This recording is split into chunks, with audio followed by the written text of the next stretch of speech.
সাতসাগর আর 13 নদীর পারে আমার স্বপ্নে দেখা উন্নয়ন থাকে। তাই রাজ্যবাসী যতই থাক পেনে, মুখ্যমন্ত্রী রয়েছেন স্পেনে। রাজ্যবাসী পেনে কেন বলছি, কারণ হচ্ছে রাজ্যবাসী আপনারা জানেন যে বিভিন্ন কারণে রাস্তায় রয়েছেন। অনেকেই নিজেদের দাবি নিয়ে আন্দোলন করছেন। কোথাও একাধিক নিয়োগের দাবি, চাকরির দাবি, ডিএর দাবি, বিচারের দাবিতে লোকজন রাস্তায় বসে রয়েছেন। তারা প্রতিবাদ করছেন, ধর্ণা দিচ্ছেন, আন্দোলন করছেন। কেউ রাস্তায় বসে রয়েছেন 100 দিন, কেউ 200 দিন, কেউ 500 দিন, কেউ 900 দিন পার করে ফেলেছেন। কিন্তু এই সমস্ত বিষয়গুলো নিয়ে রাজ্য সরকার বা রাজ্যের প্রশাসন খুব শিগগিরই কোনো সমাধান বের করতে পারছে এমনটা দেখতে পাওয়া যাচ্ছে না। তাই রাজ্যবাসী যতই থাক পেনে, দিদি রয়েছেন এখন স্পেনে, এবং সেখানে বেশ কিছু সাংবাদিকদের দৌলতে আমরা জানতে পাচ্ছি যে মুখ্যমন্ত্রী সব অসাধ্য সাধন করে ফেলছেন। মানে মুখ্যমন্ত্রী মাদ্রিদের মাঠে দৌড়াচ্ছেন, সাংবাদিক চমকে যাচ্ছে। মুখ্যমন্ত্রী বিশাল ওভারকাম বাজাচ্ছেন, সাংবাদিক চমকে যাচ্ছে। এবং এই চমক আর গমকের গতি দেখে কিন্তু বেশ কিছু মানুষের চোখ কপালে উঠে যাচ্ছে। কিন্তু তারপরেও নিন্দুকদের তো কিছুতেই আর মন ভরে না। তাই নিন্দুকরা প্রশ্ন করতে শুরু করে দিয়েছেন, সবই তো বুঝলাম উন্নয়নের হেন তেন, কিন্তু যে শিল্প আনতে গিয়েছো স্পেনে, সেই শিল্প নিয়ে কথা বলছো না কেন? এর উত্তরে মুখ্যমন্ত্রী জানিয়ে দিয়েছেন সুখবর আছে। কি সুখবর? জারা, যেটি একটি অত্যন্ত বিখ্যাত ক্লোদিং ব্র্যান্ড, জামা কাপড়ের ব্র্যান্ড, তারা নাকি একটি ম্যানুফ্যাকচারিং ইউনিট তৈরি করতে চলেছে পশ্চিমবঙ্গে। তাদের অনুমোদিত কোম্পানি এখানে ম্যানুফ্যাকচারিং করবে, অর্থাৎ এখানে জামা কাপড় উৎপাদন করা হবে। জারার নামটা জারা হলেও তারা কিন্তু বেশ দামি ব্যাপার স্যাপার। কিন্তু এখানে সমস্যাটা হচ্ছে যে একটা ম্যানুফ্যাকচারিং ইউনিট, একটা কারখানা যদি তৈরি হয়, তাহলে সেটা কিভাবে আমাদের গোটা রাজ্যের অর্থনীতিকে প্রভাবিত করবে বা এগিয়ে নিয়ে যাবে, সেই নিয়ে একটা প্রশ্ন থাকতে পারে। কিন্তু তারপরেও ইতিবাচকভাবে এই দিকটা দেখা উচিত। তার কারণ যদি এইরকম একটা কোম্পানির একটা ম্যানুফ্যাকচারিং ইউনিট পশ্চিমবঙ্গে তৈরি হয়, তাহলে সেখানে কিন্তু বেশ কিছু মানুষের কর্মসংস্থান হবে, এবং সেটা অত্যন্ত ভালো বিষয়। আর এই যে মুখ্যমন্ত্রী প্রতিশ্রুতি দিয়েছেন, এটাকে অবশ্যই ইতিবাচকভাবেই দেখা উচিত। তাহলে মুখ্যমন্ত্রী তার এমনি এমনি বলে দেননি। সত্যি তো একটি রাজ্যের মুখ্যমন্ত্রী, তিনি তো একটা মিথ্যে কথা বলে দেবেন না, বা হাওয়ায় একটা কথা ভাসিয়ে দেবেন না। নিশ্চয়ই সাবস্টেনশিয়াল তথ্য নিয়ে তবেই তিনি এই কথাটা বলেছেন। কিন্তু এখনো পর্যন্ত উল্টো দিক থেকে, অর্থাৎ জারার তরফ থেকে বা তাদের অনুমোদিত কোনো প্রাইভেট কোম্পানি যারা ম্যানুফ্যাকচারিং ইউনিট এখানে তৈরি করবে, তাদের তরফ থেকে এরকম কোনো ঘোষণা বা এরকম কোনো কথা কিন্তু এখনো শোনা যায়নি। একটা ছোট্ট ফেসবুক পোস্ট বা একটা টুইট বা একটা কথা যে আমরা কনসিডার করছি, ভাবনা চিন্তার মধ্যে রয়েছি, কথাবার্তা বলছি, সেরকম কোনো অ্যানাউন্সমেন্ট কিন্তু এখনো পর্যন্ত দেখতে পাওয়া যায়নি। আর এই কারণেই প্রশ্ন বা সন্দেহ উঠে যাচ্ছে। আসলে আমরা তো এই ঘর পোড়া গরুর মতো সিঁদুরে মেঘ দেখলে ডরাই। এর আগে অনেক প্রতিশ্রুতি, অনেক কিছুই আমরা শুনেছি যেগুলো আমরা ফলপ্রসূ হতে দেখিনি। আজ যদি দেখা যায় যে এই আমাদের সন্দেহ বা প্রশ্ন সম্পূর্ণ ভুল, ভিত্তিহীন, তাহলে আমরা সব থেকে বেশি খুশি হব। কারণ আমাদের সঠিক হওয়ার থেকে অনেক অনেক অনেক বেশি গুরুত্বপূর্ণ আমাদের রাজ্যের উন্নতি, আমাদের রাজ্যের মানুষের কর্মসংস্থান। এবং এই ম্যানুফ্যাকচারিং ইউনিট যদি সত্যি সত্যিই পশ্চিমবঙ্গে তৈরি হয়, তাহলে মানুষের কর্মসংস্থান হবে, যেটা অত্যন্ত ভালো একটা দিক। এইখানে ব্যাপারটা হলো যে আরোই এটাকে আমরা ইতিবাচক দিক হিসেবে দেখতে পারি, কারণ মুখ্যমন্ত্রী জানিয়েছেন আগামী 3 মাসের মধ্যে আমরা সবকিছু দেখতে পাবো, সবকিছু হয়ে যাবে। না 2026, 2025, 2024-এর ডিসেম্বর নয়, 2023-এর ডিসেম্বরের মধ্যেই সবকিছু হয়ে যাবে। তাই ঠিক আছে, আমরা অপেক্ষা করে দেখি, মাত্র 3 মাসের তো ব্যাপার। বড় বড় ওস্তাদেরা ছোটখাটো জায়গায় একেবারেই খাপ খোলেন না। আর এই সব ব্যাপারে বাঙালি তো বড় জিনিস।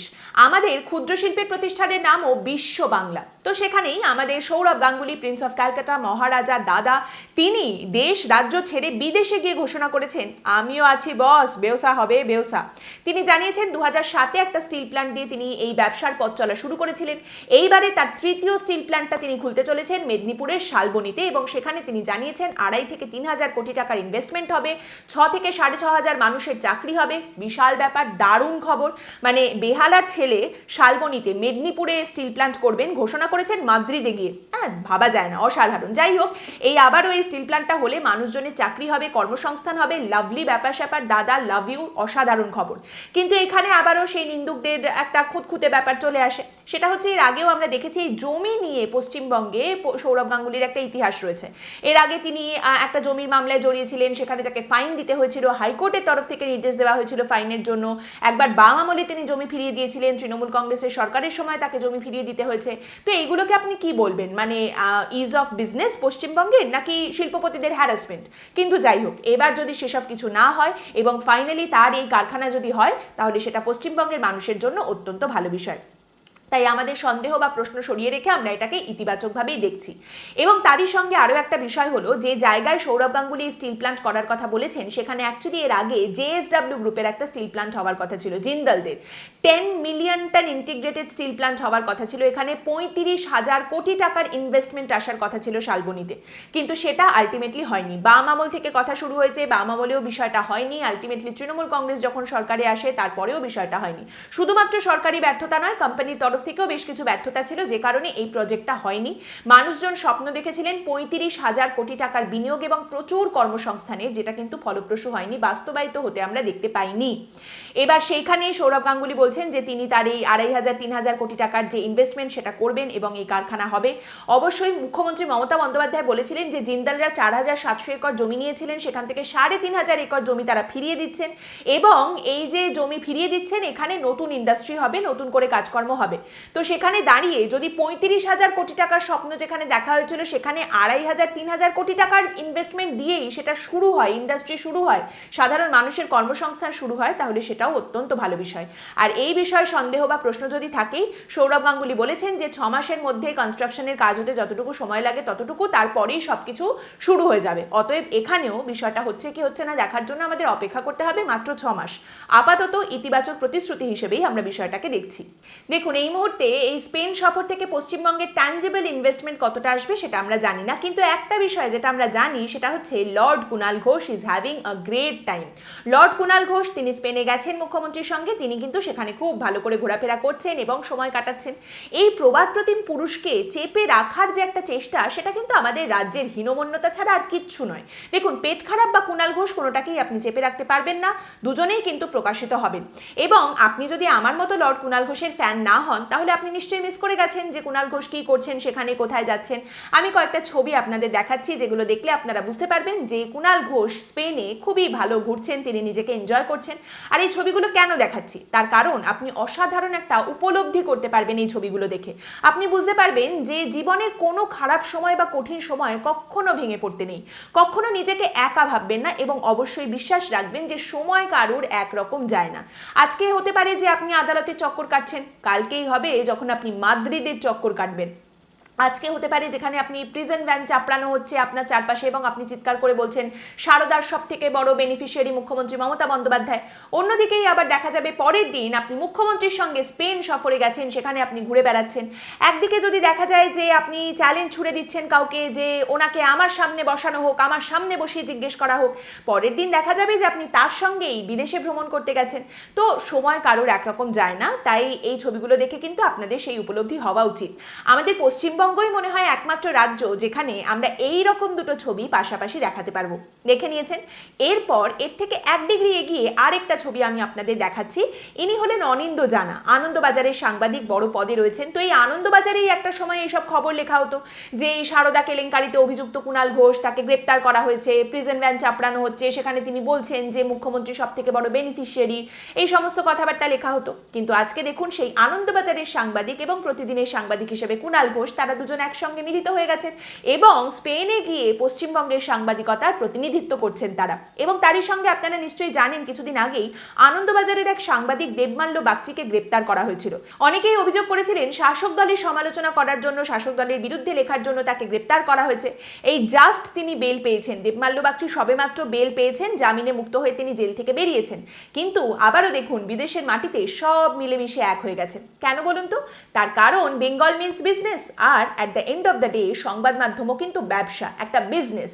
তাই যদি মনে হয় নির্ভেজাল সংবাদ চাই, নিরপেক্ষ সংবাদ চাই, তাহলে অন্য কেউ কিনে নেবার আগে আপনি সংবাদকে কিনুন এবং যোগ্য দাম দিয়ে কিনুন। সবসময় মনে রাখবেন যে যার খায় নুন তারই গাবে গুণ। আপনাদের যদি মনে হয় আমরা নিরপেক্ষ সংবাদ আপনাদের সামনে তুলে ধরছি এবং আমরা নির্ভেজাল সংবাদ আপনাদের সামনে তুলে ধরছি, তাহলে আর্থিক সাহায্যের মাধ্যমে আমাদের পাশেও আপনারা এসে দাঁড়াতে পারেন। হঠাৎ যদি উঠলো কথা ইউটিউব চ্যানেলের জয়েন বাটন অথবা এই ভিডিওর নিচে লাইক ডিসলাইক বাটন বাটনের পাশে যে থ্যাঙ্কস অপশন রয়েছে, দুটোর মধ্যে একটায় ক্লিক করে আপনারা আর্থিক সাহায্যের মাধ্যমে আমাদের পাশে এসে দাঁড়াতে পারেন। Every bit helps. আপনাদের সকলের সাহায্যের জন্য অসংখ্য ধন্যবাদ আপনাদের। যাই হোক, এর পরের কথায় আসি।